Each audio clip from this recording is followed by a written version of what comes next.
ये जो क्वार्टर हैं इनका कोई देखभाल नहीं करता है या फिर किसी की जिम्मेवारी नहीं है इन क्वार्टर्स की।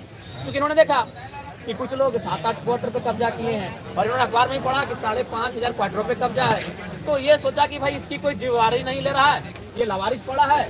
तो इन्होंने सोचा कि हम लोग भी यहाँ रहेंगे, रोजी रोजगार करेंगे और कुछ रैयत स्थानीय युवा यहाँ रहने लगे।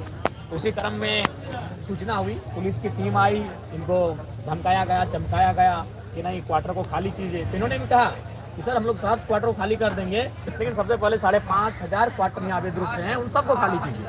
नहीं तो ये गलत है। कोई झारखंड का आदमी जब क्वार्टर में आता है तो आपको इलीगल लगता है, अगर इलीगल है तो सबके लिए इलीगल होना चाहिए। तो उसी क्रम में इनकी बहसबाजी होती है, काफ़ी टकराहट होती है, गर्म माहौल उत्पन्न होता है।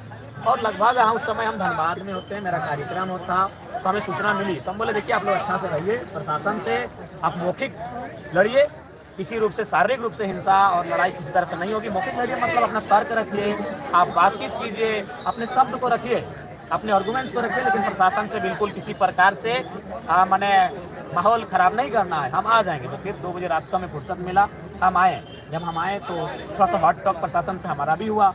उसके बाद हम फिर चले गए रात को चले गए, जाके हम नावाडी में सीओ वीडियो के सामने हमने जनता दरबार लगाया। हम थाना गए, वहाँ लोगों की समस्या सुने। वहाँ से फिर हम डुमरी अनुमंडल गए, वहाँ मैंने लोगों की समस्या को सुना। मैं वहाँ से निमिया घाट गया। फिर मुझे सूचना मिली कि नहीं इस बार एसडीएम आए हैं और महिला पुलिस भी आई है और बाकायदा लाठीचार्ज भी हुआ है। तो फिर हम वहाँ से भागे भागे यहाँ तक आए कि देखिए अगर आवास पे जाके ऐसा चले जाना या रहना अगर गलत है तो बिल्कुल हम भी कहते हैं गलत है, लेकिन सवाल है 5,500 क्वार्टर भी खाली होने चाहिए। और जिस प्रकार से लोगों की मनमानी है झारखंडियों को दबाने की, डराने की, उस पर अब विराम लगना चाहिए। जी आपने आवेदन दिया फिर क्या है? जी लड़कों ने आवेदन दिया था, 4 आवेदन दिया था, 4 दिया गया था हाँ। सीसीएल के द्वारा। कि वो तो हमें जानकारी नहीं है। 4 तारीख को आवेदन दिया गया, आवेदन दिया हुआ 4 तारीख 4 इन्होंने आवेदन दिया था और 4 तारीख तक। लेकिन यहाँ आवेदन और प्रोटोकॉल और कानूनों की प्रक्रिया का मायने नहीं है। यहाँ आपका कोई किसी रसूखदार व्यक्ति से आपकी पहचान होनी चाहिए जिनका कोयला में प्रभाव है। चूंकि सीसीएल का मामला है तो ऐसे लोगों को ये तुरंत आवंटित कर देते हैं। बगल में ही ये लोग कुछ नाम बता रहे हैं कि कोई एक व्यक्ति 7-8 क्वार्टर कब्जा करके बैठा है। तो इसमें जो मन बढ़ा ना, तो इसका कारण कहीं ना कहीं सीसीएल की उदासीनता है। इसीलिए सीसीएल को अपनी उदासीनता को त्याग करते हुए और बिल्कुल जो लोग सीसीएल के कर्मी हैं उनके अलावा जो भी अवैध क्वार्टर कब्जे में है उसकी जांच हो और उन्हें कहीं ना कहीं कब्जा मुक्त करना चाहिए। जी जनरल मैनेजर से हमारी बात हुई है और बिल्कुल हम लोग एक तरह से ये एक बहाना था इस आंदोलन को चर्चा में लाने का, इस विषय को चर्चा में लाने का। और हमें लगता है कि हम लोग अपने उस मकसद में कामयाब रहे हैं और आंदोलन के माध्यम से, चर्चाओं के माध्यम से भी इस माहौल को गर्म रखना है। सदन जब आएगा तो सदन में भी सवाल उठेगा और साथ ही साथ हम लोग कागजी प्रक्रियाओं के माध्यम से भी इस विषय पे लगेंगे कि अवैध जो कब्जा है, चाहे वो धनबाद के 58,000 क्वार्टर रहें या सीसीएल के 5,500 रहें या बीटीपीएस के रहें या चंद्रपुरा के रहें, अवैध होता है वो खाली।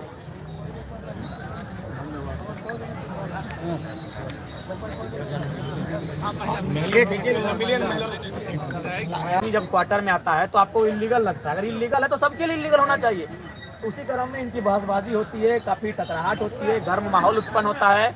और लगभग उस समय हम धनबाद में होते हैं, मेरा कार्यक्रम होता, तो हमें सूचना मिली। तो हम बोले देखिए आप लोग अच्छा से रहिए, प्रशासन से आप मौखिक लड़िए, किसी रूप से शारीरिक रूप से हिंसा और लड़ाई किसी तरह से नहीं होगी। मौखिक लड़िए मतलब अपना तर्क रखिए, आप बातचीत कीजिए, अपने शब्द को रखिए, अपने आर्गुमेंट्स को रखिए, लेकिन प्रशासन से बिल्कुल किसी प्रकार से मैंने माहौल ख़राब नहीं करना है। हम आ जाएंगे। तो फिर 2 बजे रात को हमें फुर्सत मिला, हम आए। जब हम आए तो थोड़ा सा हॉट टॉक प्रशासन से हमारा भी हुआ। उसके बाद हम फिर चले गए रात को चले गए, जाके हम नावाडी में सीओ वीडियो के सामने हमने जनता दरबार लगाया। हम थाना गए, वहाँ लोगों की समस्या सुने। वहाँ से फिर हम डुमरी अनुमंडल गए, वहाँ मैंने लोगों की समस्या को सुना। मैं वहाँ से निमिया घाट गया। फिर मुझे सूचना मिली कि नहीं इस बार एसडीएम आए हैं और महिला पुलिस भी आई है और बाकायदा लाठीचार्ज भी हुआ है। तो फिर हम वहाँ से भागे भागे यहाँ तक आए कि देखिए अगर आवास पे जाके ऐसा चले जाना या रहना अगर गलत है तो बिल्कुल हम भी कहते हैं गलत है, लेकिन सवाल है 5,500 क्वार्टर भी खाली होने चाहिए। और जिस प्रकार से लोगों की मनमानी है झारखंडियों को दबाने की, डराने की, उस पर अब विराम लगना चाहिए। जी आपने आवेदन दिया फिर क्या है? जी लड़कों ने आवेदन दिया था, 4 आवेदन दिया था, 4 दिया गया था सीसीएल के द्वारा। क्योंकि वो तो हमें जानकारी नहीं है। 4 तारीख को आवेदन दिया गया? 4 तारीख 4 मरतबा इन्होंने आवेदन दिया था, और 4 तारीख तक। लेकिन यहाँ आवेदन और प्रोटोकॉल और कानूनों की प्रक्रिया का मायने नहीं है। यहाँ आपका कोई किसी रसूखदार व्यक्ति से आपकी पहचान होनी चाहिए, जिनका कोयला में प्रभाव है। क्योंकि सीसीएल का मामला है तो ऐसे लोगों को ये तुरंत आवंटित कर देते हैं। बगल में ही ये लोग कुछ नाम बता रहे हैं कि कोई एक व्यक्ति 7-8 क्वार्टर कब्जा करके बैठा है। तो इसमें जो मन बढ़ा ना, तो इसका कारण कहीं ना कहीं सीसीएल की उदासीनता है। इसीलिए सीसीएल को अपनी उदासीनता को त्याग करते हुए और बिल्कुल जो लोग सीसीएल के कर्मी हैं उनके अलावा जो भी अवैध क्वार्टर कब्जे में है उसकी जांच हो और उन्हें कहीं ना कहीं कब्जा मुक्त करना चाहिए। अधिकारियों से बात जी, जनरल मैनेजर से हमारी बात हुई है और बिल्कुल हम लोग एक तरह से ये एक बहाना था इस आंदोलन को चर्चा में लाने का, इस विषय को चर्चा में लाने का, और हमें लगता है कि हम लोग अपने उस मकसद में कामयाब रहे हैं। और आंदोलन के माध्यम से, चर्चाओं के माध्यम से भी इस माहौल को गर्म रखना है। सदन जब आएगा तो सदन में भी सवाल उठेगा और साथ ही साथ हम लोग कागजी प्रक्रियाओं के माध्यम से भी इस विषय पे लगेंगे कि अवैध जो कब्जा है, चाहे वो धनबाद के 58,000 क्वार्टर रहें या सीसीएल के 5,500 रहें या बीटीपीएस के रहें या चंद्रपुरा के रहें, अवैध होता है वो खाली।